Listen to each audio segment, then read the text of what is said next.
Okay, so we're going to get started. Welcome everybody. Hope everybody is having a good Thursday evening and looking forward to the weekend coming soon. We again have two really good talks lined up today. Our first talk is on Apache OpenWhisk, open source serverless. And by popular demand, we have speaker Marek Sadowski, who has come here the second time. People enjoyed his talk a lot last time, and so he's here again to present on Apache this time. So please welcome Marek.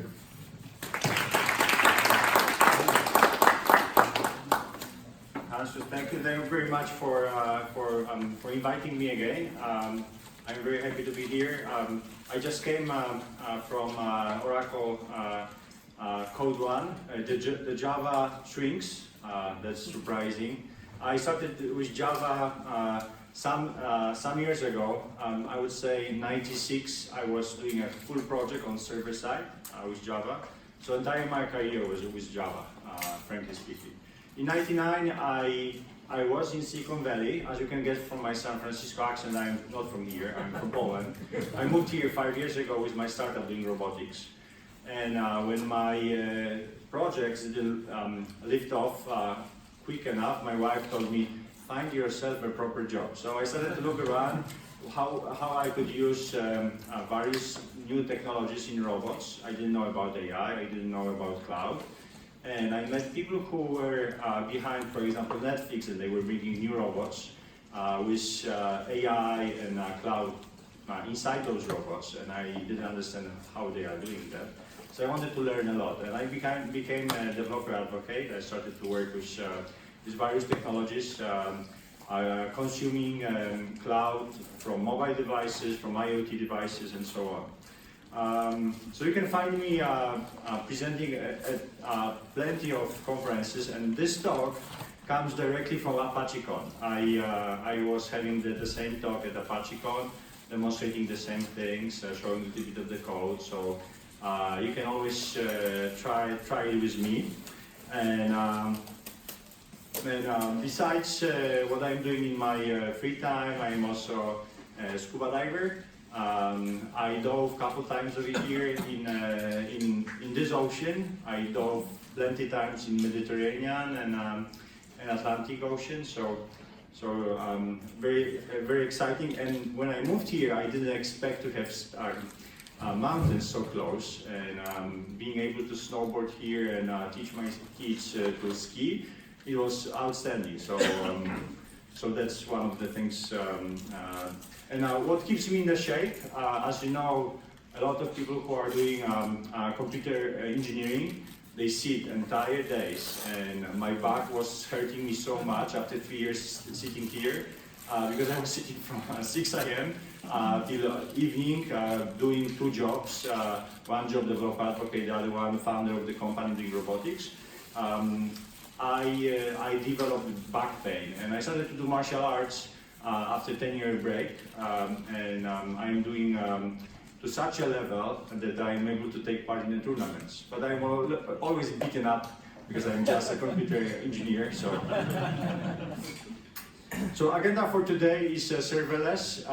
One of the examples you will see, I will be using IBM Cloud for that. There are other providers who are using the same flavor of serverless, which is Apache OpenWhisk. For example, Adobe is using it, and Red Hat as well. So you will see examples, and you can deploy it on your own laptops as well. So let me start with the first thing. So serverless, what does it mean? Serverless, we call it function as a service, and serverless is depending on the software as a service. So when you deploy your serverless actions, you'd like to, for example, reach to Oracle Autonomous Database in the cloud, because you'd like to store the information somewhere. So these are the functions that are very kind of volatile. They are launched, and you fire them and kind of forget about them because they are just one-offs. And but they could be done for various reasons. But one of the important parts is that they cannot live without software as a service. So you need to get software as a service out there, storage, type of S3 storage or like database behind them. So I know about, everything started with Amazon. Amazon started with this Lambda, and I started to even write a book about serverless and Swift. Swift is a language that supposedly goes open source and goes very fast like Java, but it doesn't pick up that fast. Yet serverless started in Amazon, and what happened, they thought that S3, so object storage, is such a great concept, they could do the same with the programming. So if you launch a function and you don't care how it's being done, but it's done somewhere in the cloud, they thought that's a good concept. And they launched Lambda, and then other companies started to pick it up. So, for example, IBM started a program called Apache OpenWhisk, open source program run by Apache organization. Microsoft has cloud functions, and the same with Google. So the concept is there. We lack the standard. So when you start doing your serverless, it's better to choose the technology that you would have to stick with, because it's very hard to move from one cloud to other cloud, because technology is not like Java application server and I have your app, you can move it around, or Node.js application. If you are stuck with one cloud, you will be stuck, because not everybody has open source standards, so you can move it around. So what is the model? We call it no servers. In fact, it's just the code and somebody else's servers, but you don't think about it. It's I think it's the one of the most kind of mindless approaches to deploying the cloud. Mindless, that means you don't need to put any resources in operations, in fact. So if you are a small group that wants to deploy small functionality, it's very easy and it doesn't cost much. I will give you one example later on, but you will see the pricing that, for example, I will be using an example of IBM Cloud. You will see how much everybody's paying. More or less, the prices are the same for every cloud. If you go to some sites, you will see what are the differences. But that's one of the reasons that everybody would do it, because it's no servers. There's very easy access to it. A couple years ago, there wasn't such a possibility. Now, we can use it easily. And our code would scale per request. So in the beginning, we'll start with one, maybe two services. Later on, we'll have more. And when we hit the cloud, our vendor of the cloud would provide us with the resources. So it's in their interest to provide us with all the resources we need. So as I said, for us, it's the infinite resource, and we just use it.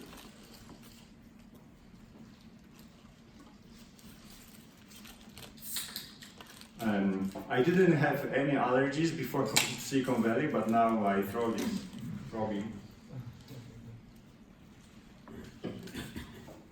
I've heard the first year is the easiest, no allergies, but the second year is already starts with running nose, and I am an example for that. And so other thing that is very crucial about all the providers of serverless technologies, despite of the implementation, the granular pricing. So you are being priced by tick you make with the request.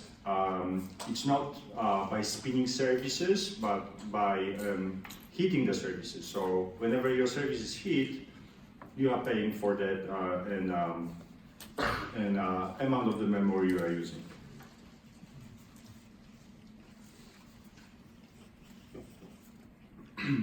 So when we start thinking about approach to the cloud native programming, we start to think about bare metal. So that's the first what happens. So instead of buying your server, you would use server exposed on the we call it in the cloud, but it's in the internet. There were bare metal servers, and then we would deploy everything. A lot of work. You had to get the same amount of people, but you didn't need to buy the hardware.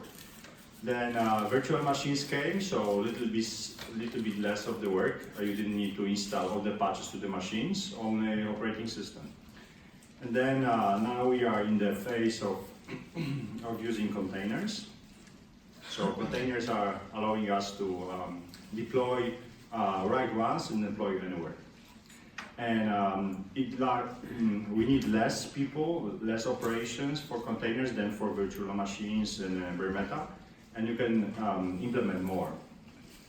And functions are even less, less operation hard. So you don't need so many. You need only people who write the functions, and that's very good for small projects, but also for big ones, for various models. I will try to go over them. So in traditional model, you would see that you have a spinning server. You have to pay for the spinning server. You can say we are going to auto-scale it. It can be based on the Cloud Foundry, let's say. So it would be platform as a service. You can spin the services or applications on containers or VMs, but you will have all the time you will pay for the kept resources and spinning services. Then your requests are coming, or you follow the services, and always think about what you have to do. You have to do high availability of the services. You have to take care of scaling it before various events, and so on. But from the perspective of the transaction, if you want to keep the transaction, you have to run it in this way. You cannot run using functions and serverless for the transaction. So this traditional model is good for cases when you need a long transaction, when you need when you need to keep it for a couple of days even. So this is the scenario that still lives. However, if you start to think about events and event-based programming, so let's say I have a new picture, I would like to get a thumbnail. I have a movie, I would like to get the transcription of all the audio. So these are the situations, event-based, that you can use serverless very easily. And then you can write the functions in various languages. So most of the platforms provide you with ability in writing JavaScript, some of them in Java. And OpenWhisk allows you to write in various languages like JavaScript, Swift, Docker, Python, and so on.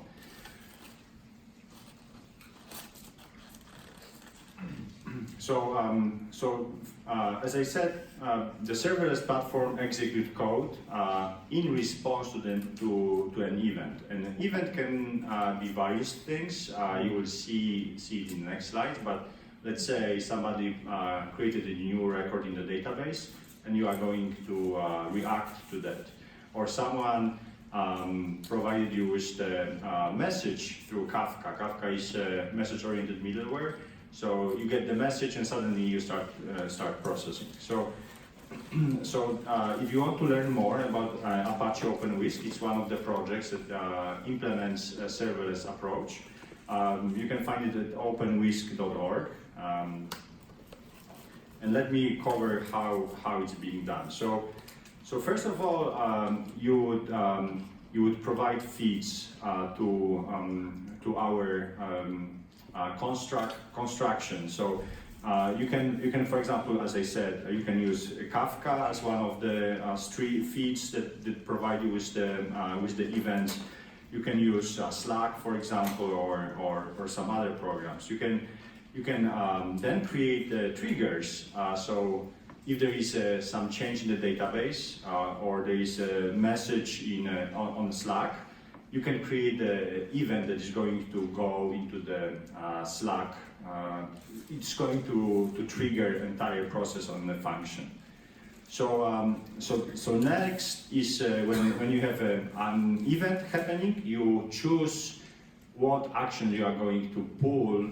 So let's say in a database, you would have an insert of an image or a movie. Depending if it's image, you would call one action, and if it's movie, you would call a different action. And then and this action, which is in our case function as a service, can be implemented in various languages. And Apache OpenWhisk allows also to deploy action as a Docker image. So if you go outside of the scope of the function, so it's bigger than limits are allowing you to do it, which is like a couple of hundred megs for the package, you can go with the Docker image, and the Docker image allows you to create a very large function that can run outside of these limitations. And if you don't find the language that you would like to run your action in, so it would be outside of those Python, Java, JavaScript, Swift, Go, and so on, you can use language based on your image in a Docker. So that's another opportunity. And then you have a result. So usually the result is either some manipulation of the data in software as a service field. So let's say you would access database, or you would access the storage, you would manipulate something outside of the scope, or you would just get the text message saying what happened. And I will show you a short example on that. So I mentioned it a couple times already, but you have support for various languages. I haven't updated that, but there's Node.js, for example, 10, Swift 4.2, Java, Go, Python, PHP, Docker, everything goes. And the community also works on other languages like Scala, Haskell, and so on. And community is bringing more languages. And on that note, I was talking to people from who are doing the ApacheCon. It was last week, so not that far away. And they were saying that that we need contributors. So if you want to join and write for a new language, for example, adapters for new languages, you are more than welcome to join the efforts and become an open source contributor.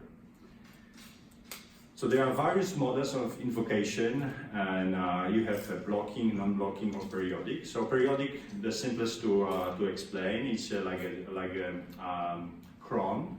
So you would get the message being triggered, event being triggered every sometime, so you can get some confirmation. And one of the unexpected triggers is a revive trigger, because usually the functions are being warmed up for a couple of minutes, and after some time, it's about 5 minutes for almost all the platforms, they are being the resources are being taken back. So in order to keep them alive, warmed, you would call them from time to time. So that's one of the ways to use periodic and blocking and unblocking. So you can try it, test it, and so on.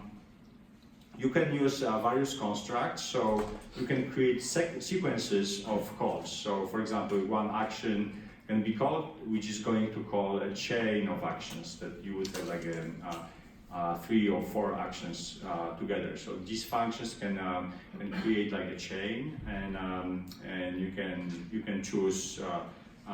So you can do conditions and basic transaction styles, so like loops and error handling. And you can also pass some parameters between the functions. Yet it's not that robust that you would expect. One of the things that you can work on and adapt and contribute to Apache is creating event providers. So there are only so many event providers, and and they are for example, for weather. So weather data company would have such adapter, weather changes, and it would help you out with generating events. So for example, there is a thunderstorm coming, so it will fire the message, and on this message, for example, logistics system would get some information and ask, for example, in shops in the affected area to bring all the umbrellas out or something like that. So you can think about automations like that to happen. I will show you now a little bit of IBM Cloud Functions. The great thing about this part of the technology, and I'm also writing about this in the serverless book, is that they are providing us with the very awesome free of charge tier that you can run it, and you will see it in an example. So let me just stop the show.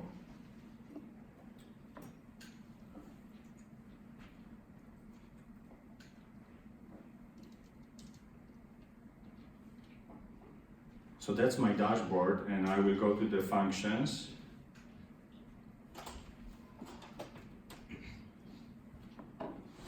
So there are this one part of functions that you can use, and usually the first thing and the first example I am showing is pricing, and pricing is outstanding. I will give you an example.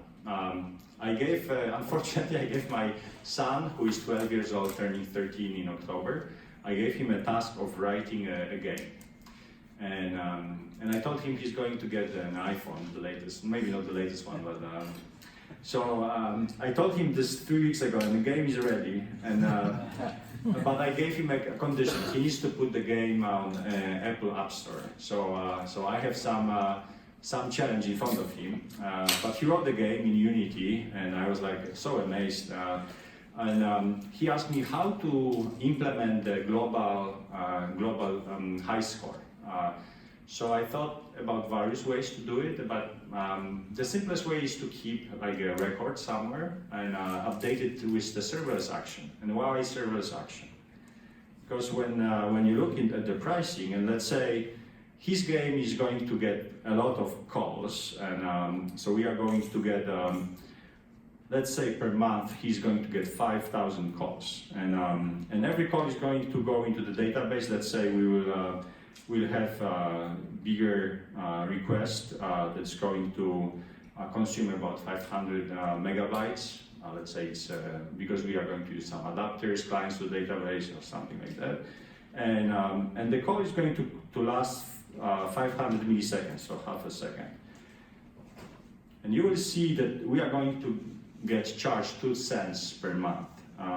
However, if I include the free tier, it's going to be $0. Okay, his game is going to become very popular, so he's not going to get 5,000 high scores calls every month, but maybe 500 times. It's still $0. So without that tier, it would be $2, but 500,000 calls to the infrastructure, so we can keep this game free of charge on the Apple Store and still maintain a global high score.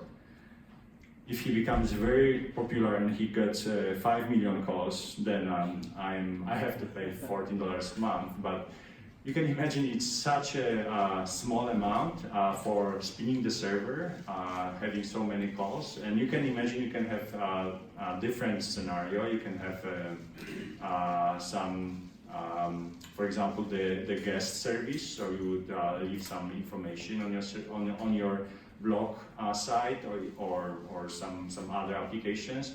If you are a startup, you can build entire application, and if you are, in my case, if you are just let's say you would be 1 million calls, it's still a month, it's still $0. So this is why I'm calling. I mean, every platform has its own free of charge tier, but this is for OpenWhisk, and I can use my Swift over there. So So because of that, I like it so much. So that was about pricing. The other part is all the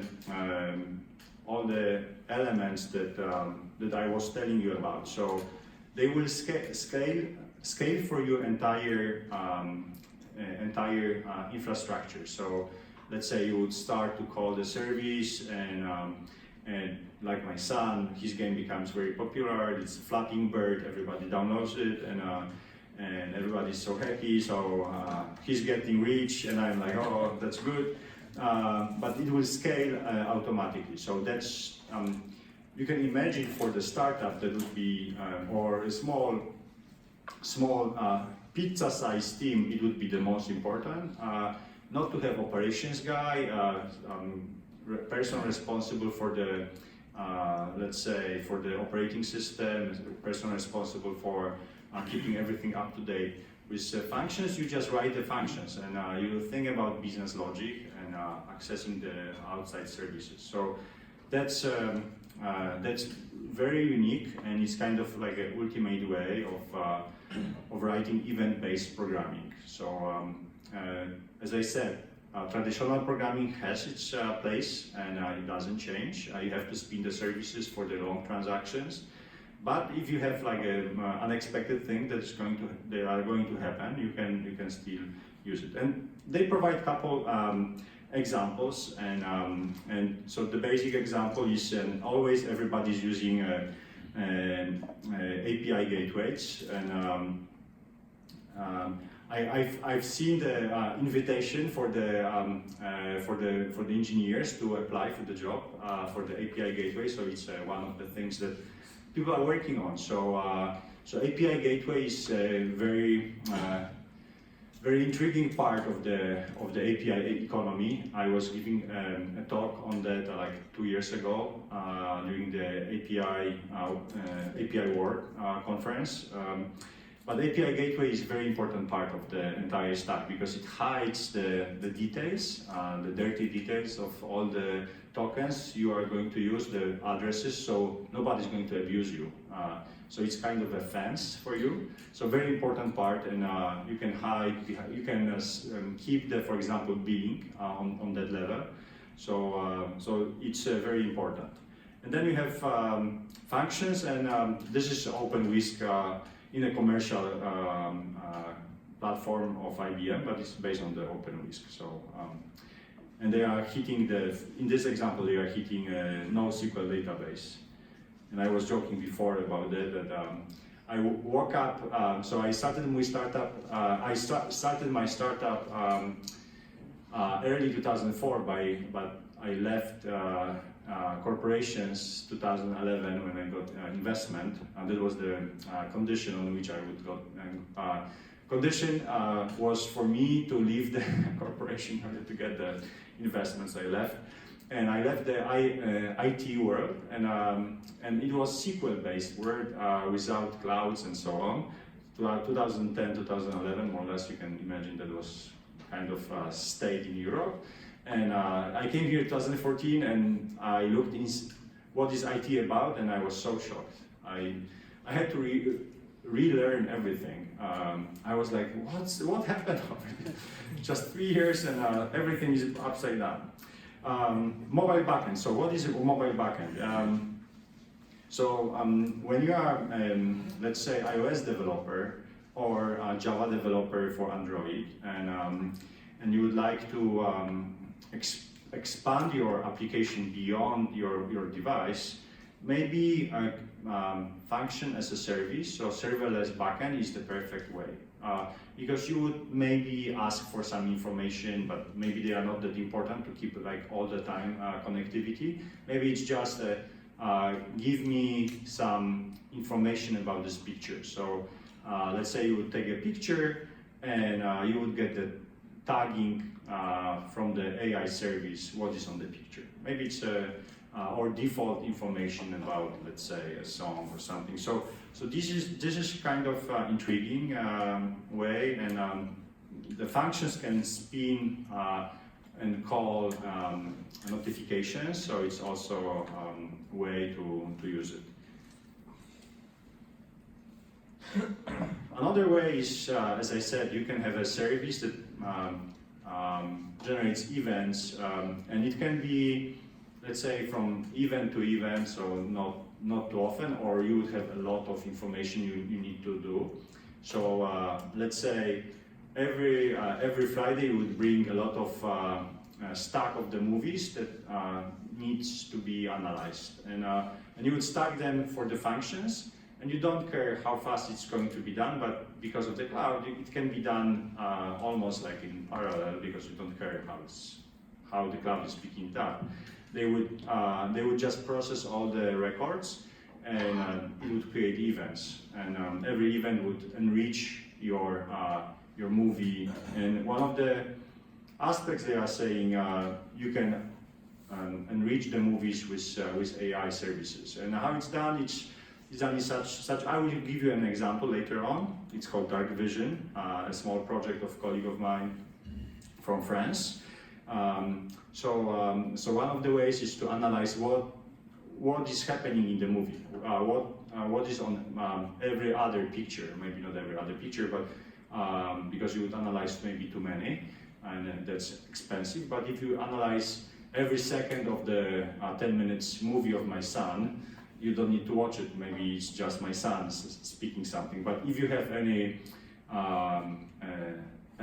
explicit information on the any explicit picture in the movie, you can be alerted, and then you can get this notification. Your son is doing something weird. So that's one thing that you can think about, like a chaperone application, collecting all the movies that our kids are watching, and not only getting us the titles of the movies, but also analyzing what is inside and what was said in the movie. So that's AI service. I think it's very good if we start to implement it for what are doing our kids. Unfortunately, I must confess that I know that corporations are doing the same to us. So they are analyzing what we are speaking about, and whenever we are putting some information in Slack, it might be tracked. And I've heard about startups doing that in San Francisco already.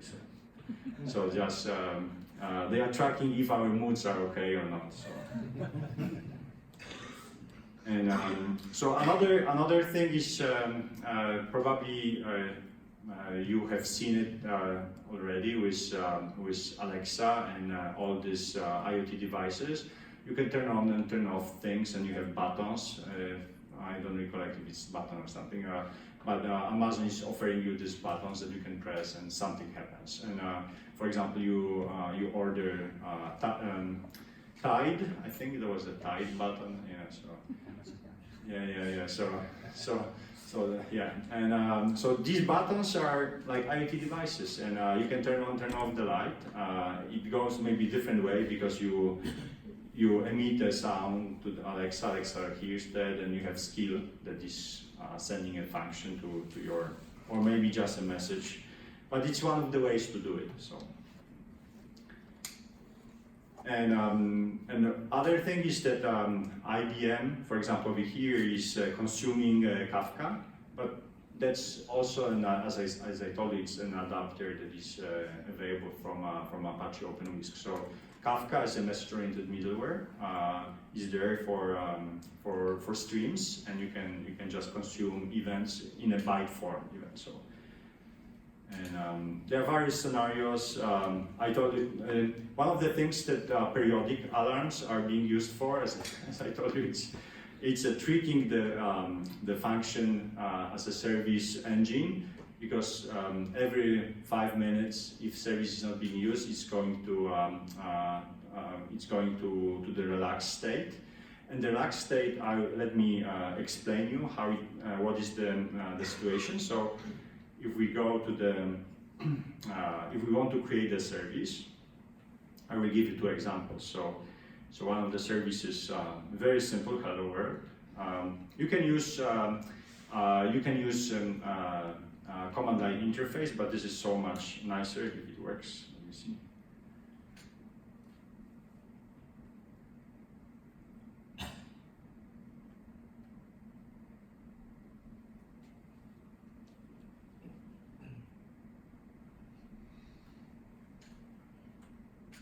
So let me increase the, I'm always afraid that my font is responsible, but it wasn't.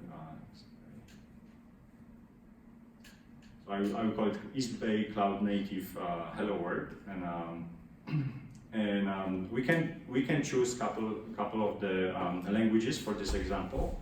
These are the examples, so you can write in more languages than are shown here, but one is Node.js, Python, Swift 4. If you are familiar with Node.js or JavaScript, very simple commands. Very similar is Swift, but let's stick with Node.js.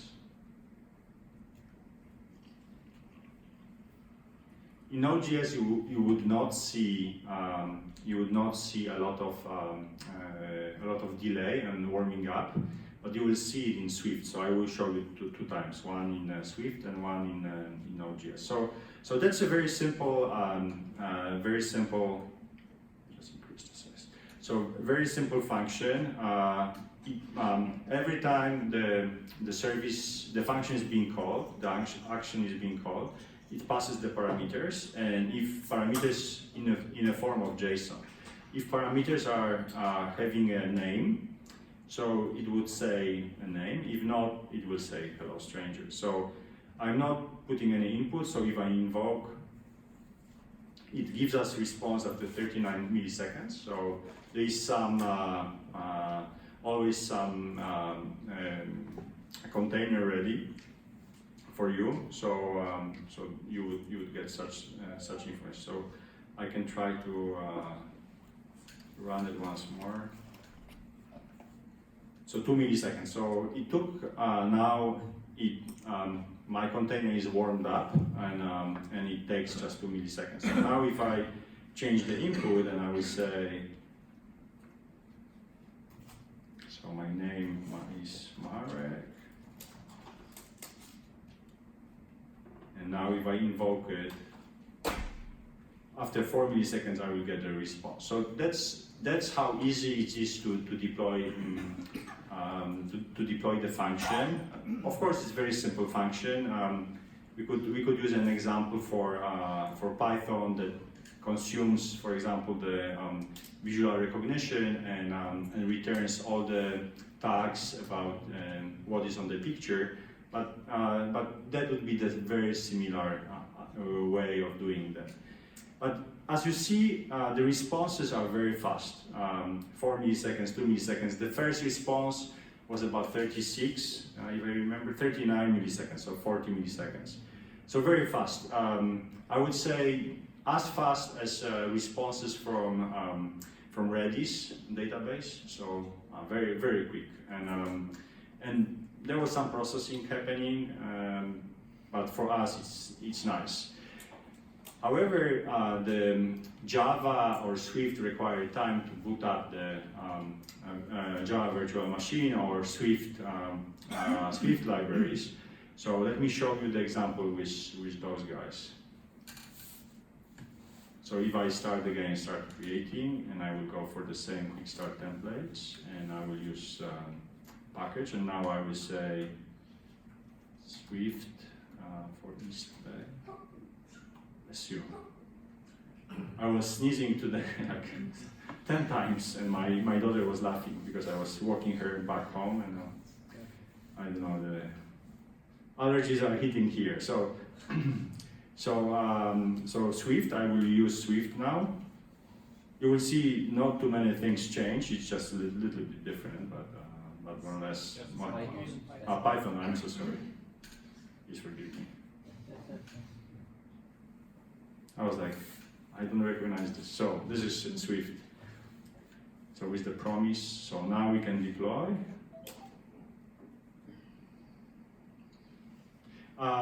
Why Python picks up? Because it never changes, or it's so stable. And Swift is changing every time. Every half a year I have to redeploy and recompile everything because everything changes. Arguments from capital letters become small letters, and they're making changes, and I'm so furious.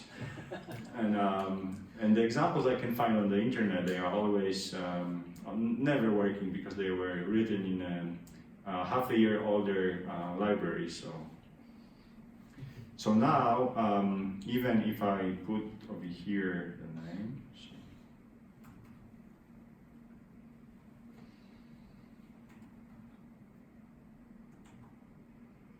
let's call it the Swift guy, and if I invoke it now, you will see that the time, it takes a long time. Already 3 seconds, and then we have time on 60 seconds. And the warming up time is very long. And because the library is very rarely used.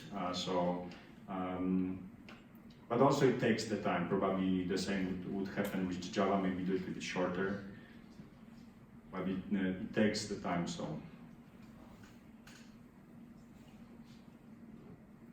So it's all provisioning of the container, so you don't want to have it. Nobody's going to wait so much, yeah, so it's only us at the presentation.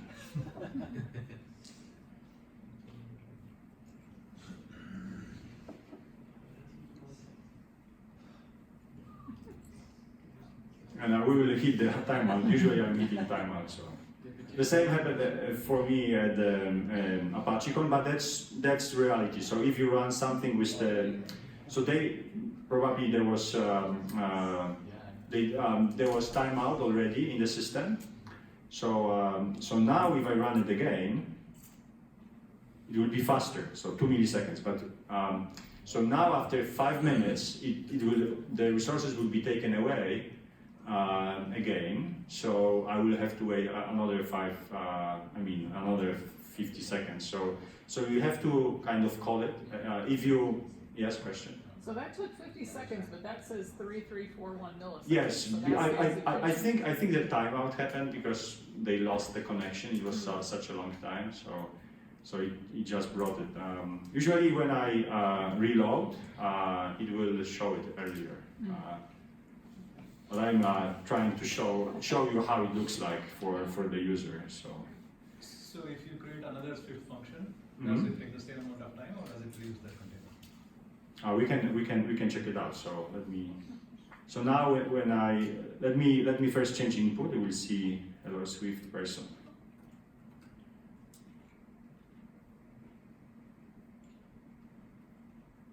That's so we are reusing the container. So if we yeah, that's yeah. When we let me go back there. So we have to go to actions.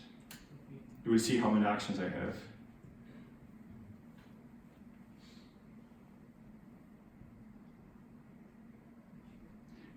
So it was a Swift easy over here.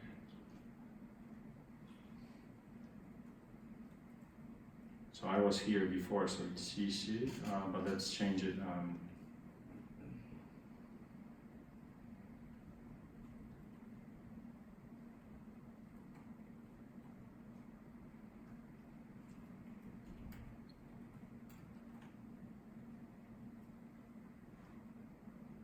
So this is going to just give us some.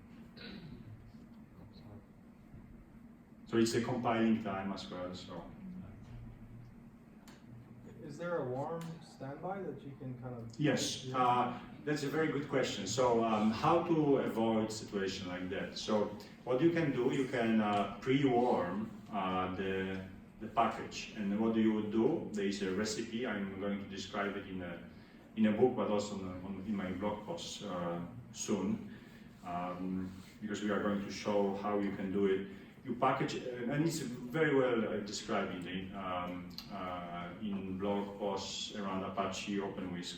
What you do, you pre-compile everything, and you wrap it in a Docker image, and you deploy the function as a Docker image. So yeah, that's the way to warm it up. So it's not going to be very fast, like Node.js, like 30, 40 milliseconds, but it's going to be like, instead of this 3 seconds over here, because we are reusing the container, it's going to be maybe 300 milliseconds. That would be the difference. So warming up, so keeping the container alive is one of the ways, and the other one is a strategy for Swift at least, and for Java as well, is to pre-compile everything. So that puts me back to our presentation. So let me just move a little bit forward. So one of the questions I always try to address is Kubernetes and function as a service. So how they two coexist. And as I said, in transactions, when you have like real-time payments, you would like to use traditional services. So probably in Kubernetes, you would like to keep those systems in Kubernetes. And for that, I'm using Swift. So I'm trying to learn new language. If Code 1 had so little of attendance, and I'm trying to go for the Swift. It has the same more attendance, but it's growing. So I hope one day it will be as large as Java 1 some time ago. So Kitura or Vapor, they are two servers that are using Swift on the server side, and they are pretty intriguing. And but they are just traditional services. I would put them in the containers, and I would use them. Just to give you kind of opportunity to work with the transactions, longer transactions, keeping the track what was happening, and spending the money. Because one of the things that you will notice, the event-based programming with serverless is for volatile and kind of ephemeral functions. If they don't execute, you would just hit once more send. But you don't want to do it with the payments or some other transactions that you need like a handshake that happens. So we went through that, guys. So you can, if we go to the page once more, we can see.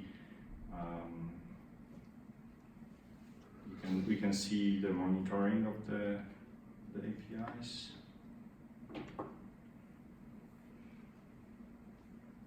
So you have all the information, and so how many times all the invocations were done.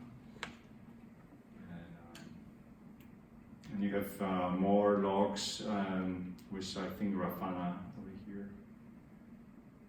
So you can start to log and monitor all the I didn't connect them, but you can start to see how the transactions are being done, and all the reds you would see the red situations that are happening that the service didn't complete. You will see it over here as well. So, and you can see how long transaction was going through.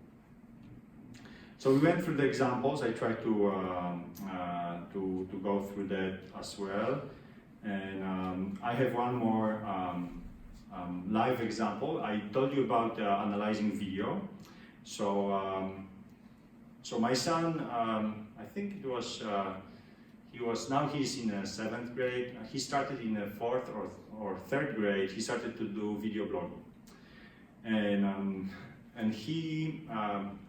I'm not sure if you know the guy from UK with blue hair called Dan TDM, but probably you know Ninja. So Ninja is the guy who is earning a lot of money. Before on Twitch, now he's streaming through Microsoft's Mixer. So you see, I'm following. And so my son wanted to have 1 million subscribers. And so he started in this 3rd grade, and now he has, after like 2 or 3 years of video blogging, he has 70, no more zeros. And but it took him a long time, a lot of videos. I must tell you, he became very proficient, and he can record unpacking of the toys or playing the game, and he became very socializing. When we moved here to States, he didn't speak any English, and now his English is fluent, especially in Fortnite. So I don't get everything he's saying there, but it's. But now for us, if he blogs, and we see it in work, So either you can get the notification from the service, oh, I analyzed his video and there's no nudity, thanks God, but he's using expletives, and I say, oh no, he's going to get banned on the internet for 1 week. So that works with kids. So if you tell them no internet, they will do all the courses without any trouble. So imagine you have videos to analyze, and they are producing it. So he started to produce about 2 videos per day, at least, and I wasn't able to follow. First 5 I was watching, but then how many times I can watch opening a new box. So there are a lot of videos, and you can tag those videos. So for commercial reasons, this project was picked up and even created a commercial product that is going to analyze the video, provide you with the tagging with AI-based services, so cognitive services to analyze pictures. And how it's done, I will show you in a minute, but the idea is that it can detect what kind of objects are in the video. You could also see if you teach service, your AI service about celebrities, it can detect celebrities. I'm not sure if it's available anymore, but at the time it was. And then our service, how it works. So you would have a video, you would post it to storage through REST API, and in a simplistic way, you would just store video in a database. Of course, the easiest way, the efficient way, is to store the video in the storage and just have the name or reference to this image placed in the database. So OpenWhisk would come over, grab the video, and first trigger happens. And trigger says, maybe let's go through this. So when you drop the video, in a storage there is a new insert. So OpenWhisk has a rule: if there is a new insert, check if it's a video or if it's an image. If it's a video, go to the Docker and slice the video into the frames. So that's a very simple Linux-based service. Just gets the video and slices it. And you can do everything free of charge, because you can use a Docker hub, and that's how this example works. On the other hand, when you have the sliced video into the frames, so every frame comes again to the same database. You see, oh, I have a new insert into the database. OpenWhisk is checking, oh, is it an image or video? This time it's an image. So let's shoot this image into our AI service and store the tags to this video in the database. So every image would contribute towards the tags of the video, so you can get all the information. So sun is running, sun is making like a dancing or running with with some weapon or playing the game. So that's the very basic approach. So we have a trigger, new video trigger or new image trigger. You have rule what to do. So new video rule, and you would go for the extractor, or you get the new image, and you get with the analysis. So action, and everything can be written in various languages. So that's the beauty. If you have a team that supports various languages, that you can very easily work it out. And major things, it's no server to deploy, single purpose polyglot actions in this example, and it's event driven. And if you want code, you can go to this link, I think. Let me try to use it, but on that I will finish. I will try to show you my GitHub page with those links. So during that time I will answer questions. I think I have 5 minutes or less. So I will open the GitHub page. Please give me a second. So I'm Blue Marek.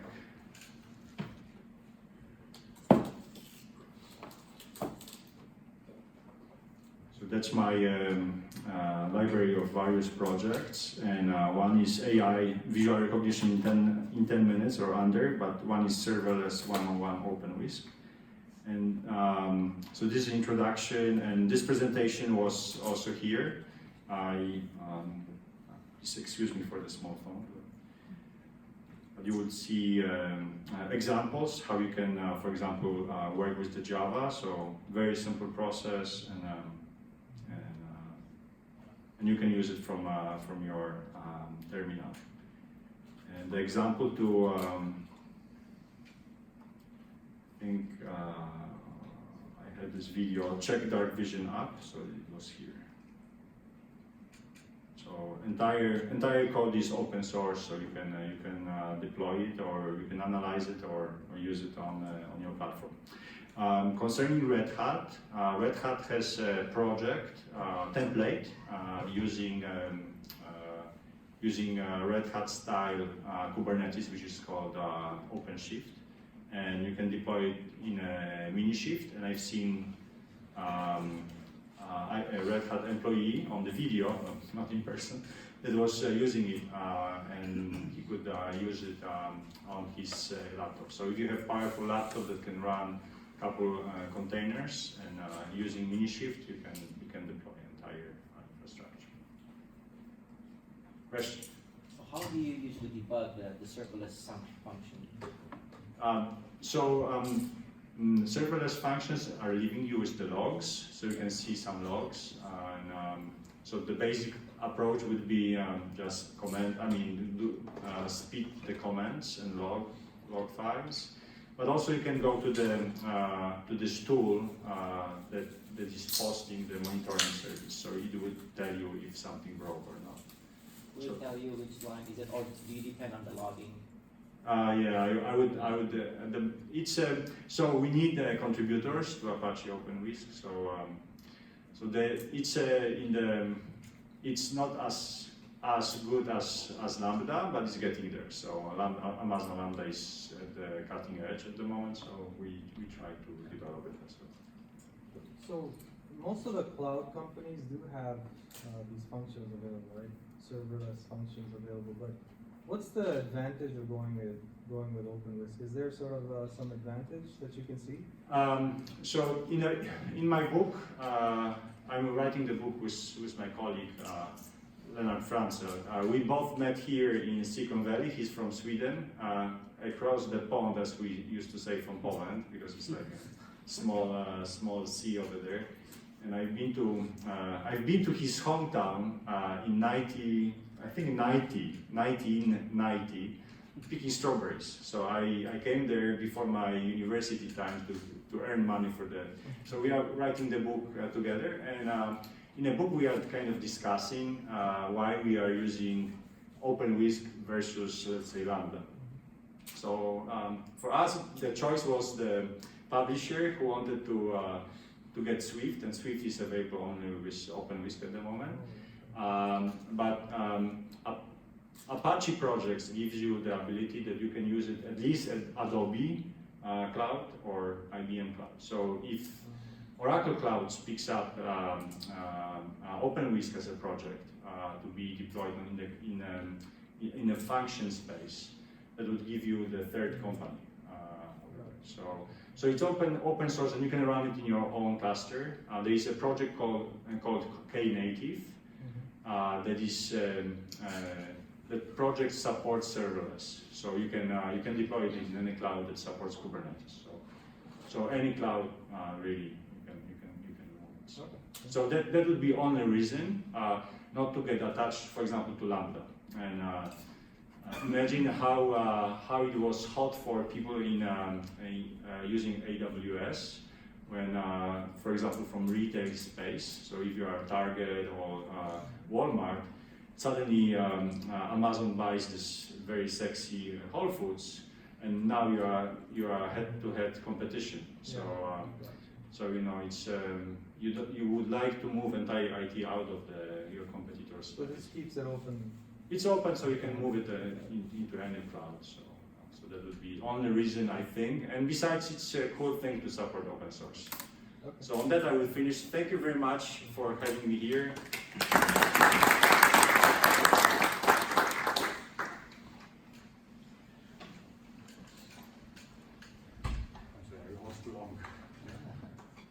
Thanks, Marek. It's a very informative and entertaining talk. Next time you should have your son over here so that he can give comments on the talk as you go along. Yeah, I will bring my son next time. He did a good job with this application. I'm telling you, 2 weeks, and I have some videos, so maybe next time I will share it with you. And with him. Thank you. So we'll take a quick 2-minute break and then we'll go with our second talk after that.